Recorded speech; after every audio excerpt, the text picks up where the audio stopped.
Penanganan pandemi COVID-19 kini masih terus berlangsung di beberapa negara termasuk Indonesia.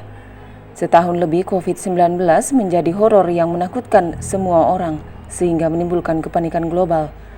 Selain berbahaya karena bisa menyebabkan kematian bagi yang terinfeksi, virus ini juga telah menggerogoti seluruh sendi-sendi kehidupan manusia. Yang paling terdampak adalah sektor kesehatan dan sektor ekonomi pastinya. Berbagai penanganan pun dilakukan untuk menekan laju penyebaran virus ini, mulai dari memasifkan kegiatan testing, tracing, dan treatment, sampai kepada memasifkan sosialisasi protokol kesehatan, termasuk penegakan hukumnya melalui regulasi yang dibuat. Tidak ada jalan lain, penanganan COVID-19 harus dilakukan dengan cara out of the box, di luar dari kebiasaan, bukan biasa-biasa saja. Ketegasan pun menjadi solusi terbaik untuk kebaikan bersama. Salah satu yang menjadi perhatian serius pemerintah adalah bagaimana mengurangi mobilitas masyarakat sehingga potensi kerumunan bisa dihindari. Melonjaknya kasus COVID-19 di India bisa menjadi pembelajaran bahwa pandemi sesungguhnya belumlah selesai. Saat ini negara India mengalami tsunami COVID-19. Pemicunya hanya satu, longgarnya protokol kesehatan. Semua layaknya kembali normal, mulai dari menggelar pesta pernikahan, demonstrasi politik, hingga festival keagamaan dengan mendatangkan jutaan orang tanpa masker dan jarak sosial.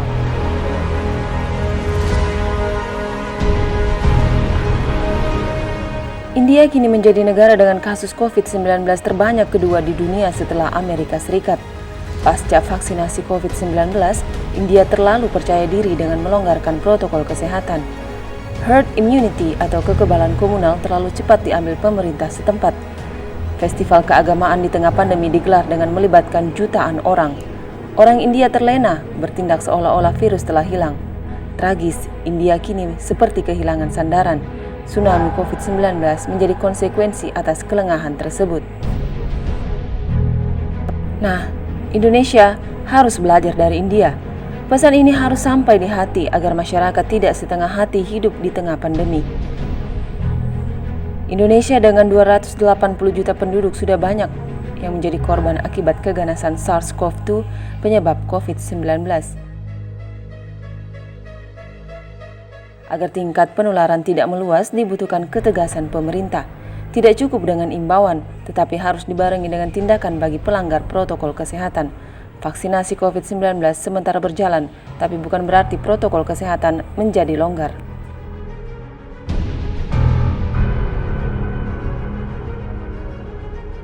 Penyebab utama seseorang terpapar virus corona adalah kurangnya kesadaran terhadap protokol kesehatan. Protokol kesehatan yang dimaksud adalah memakai masker, mencuci tangan di air yang mengalir dengan menggunakan sabun, menjaga jarak sosial, menghindari kerumunan, dan mengurangi mobilitas atau yang lebih dikenal dengan protokol kesehatan 5M. Bercermin dari negara India, maka seyogyanya semua elemen bangsa di Republik ini harus bisa saling mengingatkan, saling menguatkan, dan saling melindungi. Masyarakat harus bisa membangun solidaritas sosial, tidak boleh ada yang membangun ego karena merasa kebal atau bahkan tidak percaya dengan adanya virus ini. Masyarakat harus diyakinkan bahwa yang namanya wabah, sehebat apapun itu pasti sifatnya hanya sementara. Namun, seberapa lama wabah tersebut menebar kepanikan global tergantung dari kesadaran masyarakat untuk tetap patuh terhadap protokol kesehatan. Jangan dulu mudik. Ada sebuah tradisi besar yang setiap tahunnya dilaksanakan di negara kita, yaitu tradisi mudik atau kembali pulang ke kampung halaman untuk merayakan Hari Raya Idul Fitri atau berlebaran bersama keluarga dan sanak famili di kampung halaman. Tradisi mudik ini terbilang luar biasa, bisa menghimpun jutaan orang di sepanjang jalan hanya untuk pulang kampung. Pergerakan masyarakat dengan tingkat mobilitas yang begitu tinggi dalam kegiatan mudik lebaran tentu berpotensi menciptakan klaster baru penularan COVID-19. Lonjakan kasus COVID-19 tidak bisa dihindari jika kegiatan mudik di masa pandemi dibiarkan. Sekali lagi, Indonesia harus bisa belajar dari terjangan tsunami di India kalau tidak mau seperti India. Bila kau sayang keluarga. Pada dasarnya semua kebijakan yang dikeluarkan pemerintah tidak akan pernah memuaskan masyarakat 100%. Selalu saja ada yang pro dan kontra, namun yang namanya kebijakan tetap wajib dilaksanakan oleh seluruh masyarakat. Karena kebijakan publik sifatnya memaksa. Mau tidak mau, suka tidak suka, wajib dilaksanakan oleh siapapun, dimanapun. Terhadap pelanggar kebijakan tentu disiapkan sanksi berdasarkan kadar pelanggarannya. Kendati demikian 3 alternatif kebijakan yang disebutkan, maka kebijakan larangan mudik lebaran dipastikan paling efektif dilaksanakan untuk menekan penyebaran virus corona di Indonesia. Di rumah aja,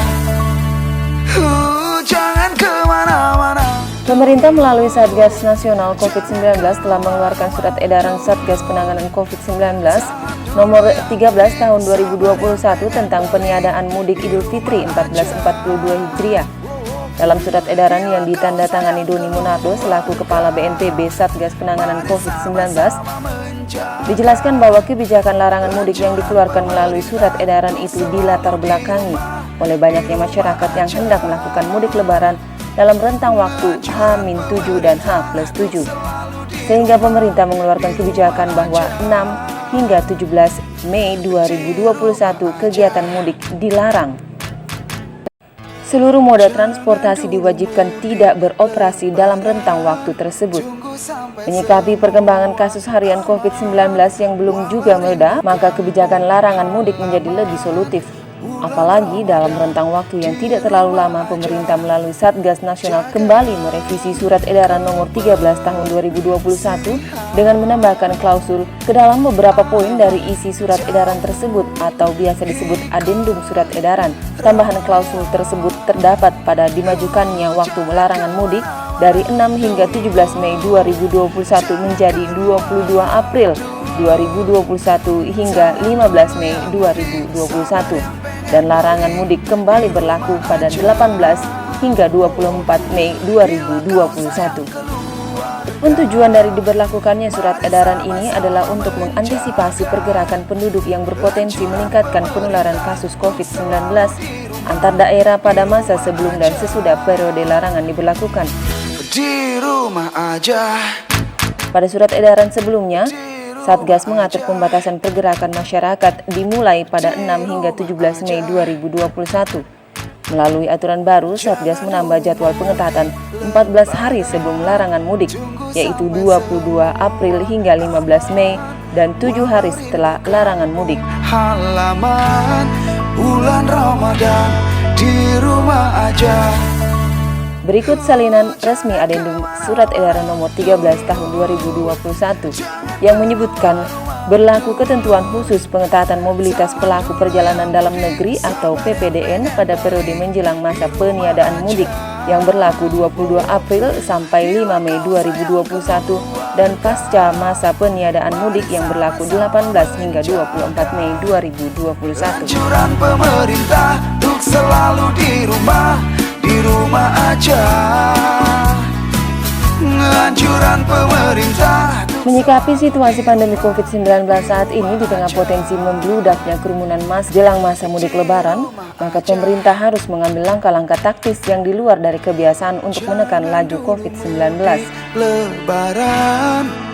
Ada 3 alternatif kebijakan yang harus diambil pemerintah terhadap para pelaku perjalanan, yaitu 1. Memperketat persyaratan kesehatan bagi pelaku perjalanan seperti mewajibkan tes PCR, swab antigen, atau tes ginos di bandara dan terminal.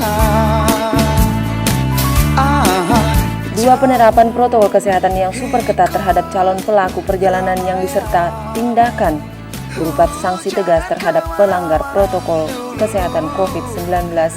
Dan ketiga, melarang keras kegiatan mudik lebaran di penghujung bulan Ramadan. Sabar yang pengen balik di rumah aja. Bila kau sayang keluarga, mari sama-sama menjaga. Anjuran pemerintah untuk selalu di rumah aja. Di rumah aja. Di rumah aja. Di rumah aja. Jangan dulu mudik lebaran, tunggu sampai semua aman. Walau rindu kampung halaman, bulan Ramadan di rumah aja. Jangan kemana-mana dulu, jangan keluar rumah dulu. Tahan dulu yang mudik, sabar yang pengen balik, di rumah aja. Bila kau sayang keluarga, mari sama-sama menjaga. Anjuran pemerintah untuk selalu di rumah aja. Anjuran pemerintah untuk selalu di rumah aja. Di rumah aja.